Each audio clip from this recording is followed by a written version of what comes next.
1, 2, 3, let's go. Wednesday afternoon. Oh, almost at the top of the pile, really.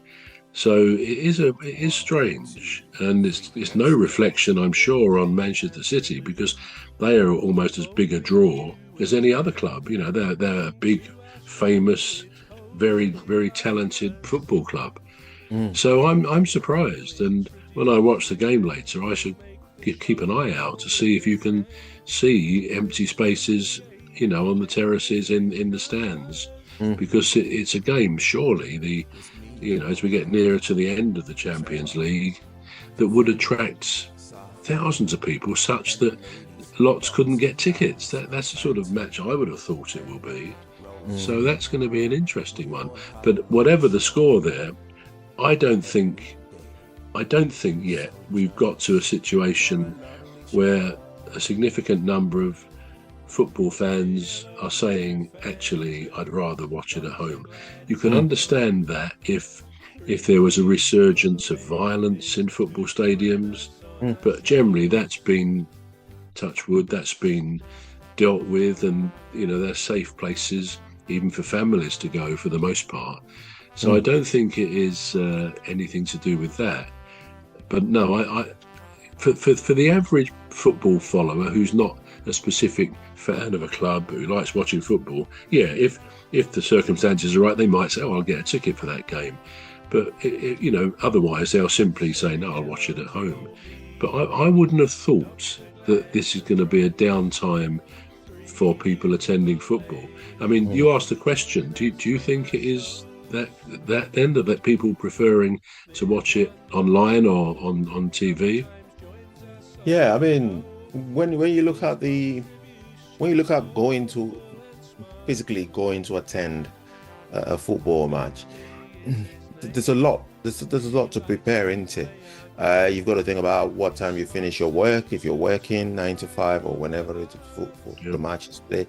You've got to think about whether to go on public transport, whether it's whether you're with the parking situation near the grounds. So there's quite a lot to think about before going to a football match. Well, on the other hand, you've got a much more convenient option where you just have to make it home wherever you are. Make it home, and get, maybe on your way back, get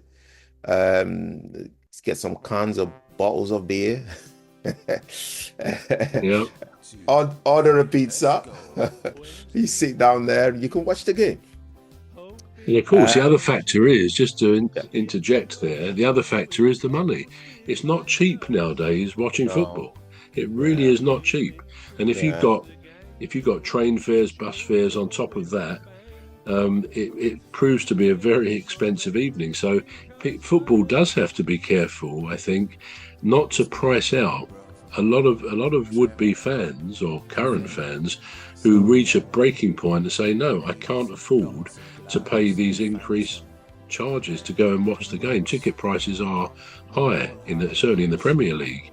Yeah. So I think that may be more, now we've come to that may be more of a reason why the tickets may not always be sold, because people just don't have the money to go and see a lot of football matches. Yeah, that's a very interesting point.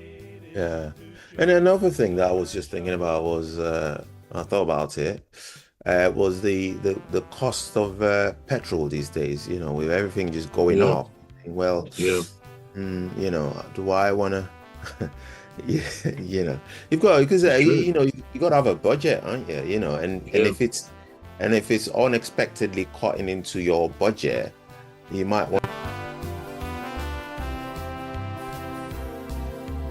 say hello to old Mimi, Dr. Gladys and Rose, 3 beautiful ladies who join us on our shows. There's one other bro, sometimes joins us on the show. You might want to. Absolutely. Yeah, so that's another thing that I just thought. But anyway, let's just hope that it's none of that. and it's just it's just a one-off. With maybe ticket, maybe sometimes you could have a technical problem that they are aware of too late, actually. Because, so you can have a problem with the booking system, for instance, and people are not able to book. But by the time, so maybe one of those. But anyway, we love football, and we money that it generates and the excitement that it generates, we hope to continue enjoying it live. Now, this one we're just going to quickly talk about, and then we'll move into the second segment. So, Mauricio Pochettino was at the stadium yesterday to watch Tottenham play Atletico Madrid. I saw that, yeah. Yeah, are we getting a hint of, something to do with managerial position at Spurs? Yeah, I mean, I thought the same thing last night because I was watching that game, and what an amazing start to that game. Never seen anything like that. But when they said he was there, it went through my mind, well, there's a bit of a clue quite possibly there. I don't know. I mean, I did a couple of days ago, before last night's match, after last week's game, where I'm glad to say my team, Palace, went to Tottenham and beat them, but that's caused huge amounts. It's kind of got to the point that broke the camel's back for their fans and pundits. There's been so much criticism of the team, of the new manager, probably some of it very unfair, I suspect.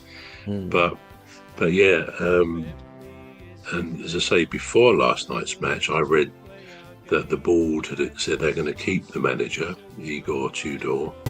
He's only had, he's now had, I think, 4 or 5 games, lost them all. So it's not looking good for him. He's never managed in the Premier League before. But yeah, it could be a clue that Pochettino is on the radar. It could be a clue, yes. So this is all we've got time for in this segment. We'll move over to the next segment, and things to come is the teams in the we're going to tell you about the 8 teams in the FA Cup quarterfinals. Jude Bellingham is going to miss tonight's match, so stay tuned as we go into the second segment. I've been Emmy Hikins, and you've been watching the first segment of The Football Referee. I'm Trevor Gear, and he calls me bruv. Yeah. Because, yeah. So see you in a bit. See you in a minute. Yeah, we'll get it right. Yeah. I assume you were actually recording. I don't remember hearing. I was, yes, I was, yeah. So that would have... Say hello to old Mimi, Dr. Gladys and Rose. 3 beautiful ladies who join us on our shows. There's one other bro, sometimes joins us on the show.